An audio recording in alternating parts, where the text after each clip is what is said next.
archives is Wladimir Klitschko vs Tyson Fury. This was for the WBA Super IBF WBO IBO Ring Magazine Lineal Heavyweight Champion, #1 contender for the WBO, #2 ranked for the WBA, #3 ranked for the IBF. The best contender out there, Tyson Fury, takes on Wladimir Klitschko for the belts. The records coming into this fight: Wladimir Klitschko 64-3, 53 KOs. Tyson Fury 24-0, 18 KOs. The height for Klitschko is 6'6", Fury 6'9". Klitschko is 245 pounds. You weighed in for this fight. Fury, a very light and very good weight, 247. Now, this fight was a very interesting fight for the heavyweight division, as we know. It changed the game. Tyson Fury travels to Germany, somewhere where Klitschko would dominate his opponents. Nobody had beaten Klitschko on points. I mean, let me actually check how long it was. I know it's like Klitschko's reign was crazy, but he hadn't been knocked out in forever. Do you know what I'm saying? He hadn't been knocked out in forever. He hadn't been knocked out since what?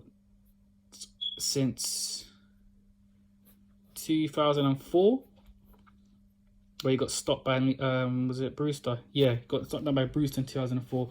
Oh, he got put down a few times by Peter, but he won that fight. But he hadn't been hurt and stopped in a long time. This guy was beating top contenders.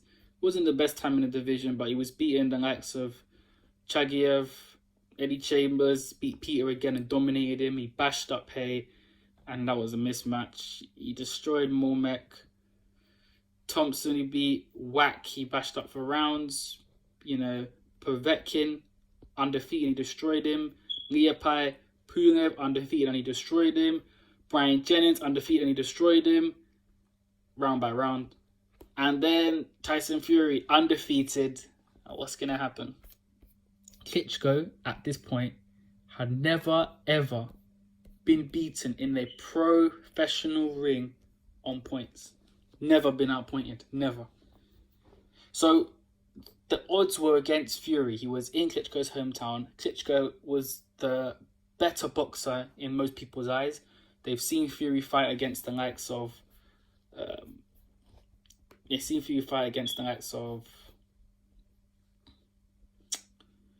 Christian Hammer, who's not, to be fair, isn't the best. He did very well against Derek Chisora, made him retire on his stool, bashed him up for, I think it was 11 rounds. But guys like Joey Abel, nothing really spectacular. He got put down by Cunningham, didn't look good at all against Cunningham. Looked very good against Johnson, but Johnson's a F-level opponent.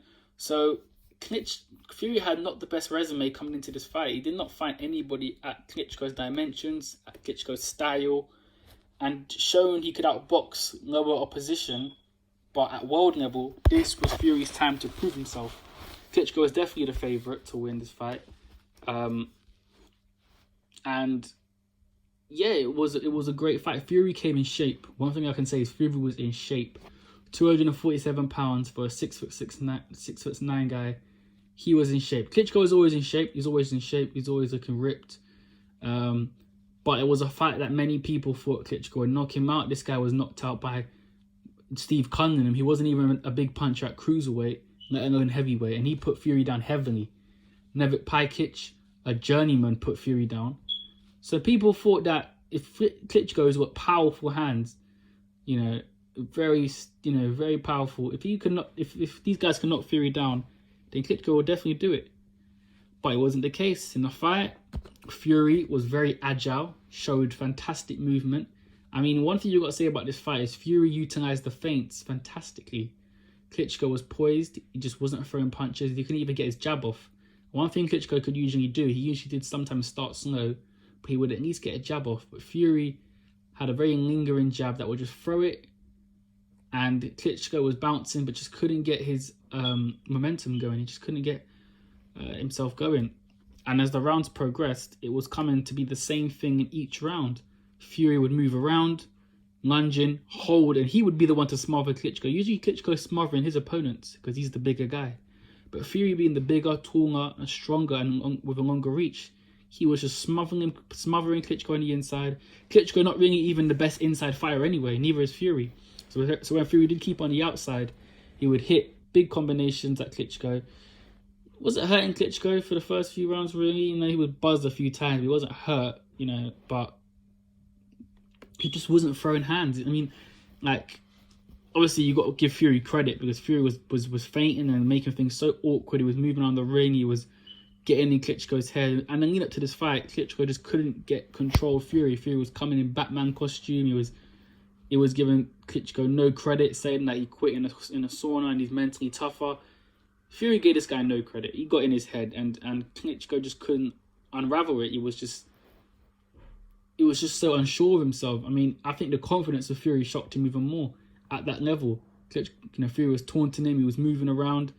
He was being very careful. Fury, he was, he was making sure he didn't run into anything. He was very cautious, but at the same time, he was winning the rounds. He was winning the rounds just by default, just by working. He was just throwing more punches, and Klitschko was doing basically nothing. You know, when he did try to, Fury would move, Fury would hold him, smudge him, and get Klitschko tired. And that was the pattern of the fight. You know, things started to get a bit more, heated, you know, from rounds 11 and 12, where Klitschko really, you know, started to deep. I don't know if Jonathan Banks really just told him and just said, you know what, it's time to just start to throw shots, because you're losing your titles, mate. You know, Klitschko's eye was cut in, you know, it was a bloodbath for Klitschko in last few rounds. You know, he was swinging to try and win. The 12th round was very close. I think Klitschko came out and was landing a few good left hooks, but at this time, Fury had won basically every single round, and Klitschko was trying to go for broke, and he didn't even have enough steam in the tank to do it. You know, Fury just kept holding him and leaning on him and just getting him tired, and Fury came out victorious to win the titles of Klitschko, who had dominated the heavyweight division for years. Fury had taken it off him. Klitschko had never been beaten on points and been dominated like this in any fashion. And this was the Klitschko at his very best. You know, he was just beating guys before this, and Fury just dominated him, stole the belts, took the belts, and rest is history. You know what happens next. You know, so it was a great fight, and it's a great fight in history to think about, you know. Again, I made a video about fighters, you know, getting knocked down for the first time in their careers. But Klitschko was one of the fighters, when he did get knocked down, he came back. But in this fight, he didn't get knocked down. He got outboxed. And sometimes they say it's worse to get outboxed than get knocked down, because when you get outboxed, you lose every little bit of you. You just can't do anything. When you get knocked out, at least you got knocked out. There's something physically you can't do. If you've been knocked out, you're out. But getting outboxed, it's like you really question yourself. And Klitschko wasn't happy about this at all. But that's the Fury vs Klitschko fight. Let me know what you guys think.